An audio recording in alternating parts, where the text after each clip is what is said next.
En général, l'Église ne tient pas le Saint-Esprit pour ce qu'il est, l'égal du Père et du Fils. La personne divine qui seule peut faire connaître et posséder le Père et le Fils, et de qui seule aussi dépendent la prospérité et la félicité de l'Église.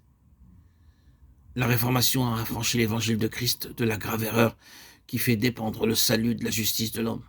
Et pour cela, elle avait dû appuyer surtout sur la libre grâce de Dieu. C'était aux âges suivants à édifier sur cette première base, à développer tout ce que cette grâce divine devait opérer chez le croyant par l'habitation de l'Esprit de Jésus en lui. Mais l'Église s'est contentée de ce qu'elle avait déjà reçu, et jusqu'à présent, la doctrine du Saint-Esprit et de sa puissance vivifiante pour éclairer et sanctifier n'a pas occupé la place qu'elle devrait avoir, soit dans l'enseignement, soit dans la vie. Quand on parcourt l'histoire de l'Église, on voit combien de vérités importantes et clairement révélées dans l'Écriture ont été négligées pendant des siècles. Connus et appréciés d'un petit nombre seulement de chrétiens, ces trésors enfuis sont restés dans l'oubli jusqu'à ce qu'il ait plu à Dieu d'éclairer ses enfants par des témoins de son choix. Même depuis la Réformation, pendant combien d'années, la doctrine du Saint-Esprit, de son action, dans la conversion de son habitation dans le cœur du croyant, est restée presque inconnue. Plus d'un chrétien sérieux pourrait dire ce qu'avouait un jeune croyant d'ailleurs, plein d'intelligence.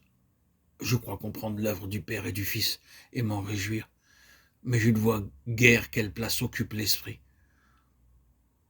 Joignons-nous aux prières de ceux qui demandent à Dieu de faire agir avec puissance son Esprit dans l'Église, afin que s'accomplisse cette double promesse. Je mettrai en vous un esprit nouveau. Je mettrai mon esprit au-dedans de vous. Demandons à Dieu de nous faire bien comprendre quelle bénédiction résulte de la présence de l'Esprit, afin que tout en nous l'appelle et le reçoive. Au-dedans de vous, cette expression est un des traits distinctifs de la Nouvelle Alliance. Je mettrai ma loi au-dedans d'eux et je l'écrirai dans leur cœur. Jérémie 31, 31, 33. Dieu avait créé le cœur de l'homme pour y habiter. Le péché y entra et le souilla. Pendant 4000 ans, l'Esprit de Dieu chercha à en reprendre possession.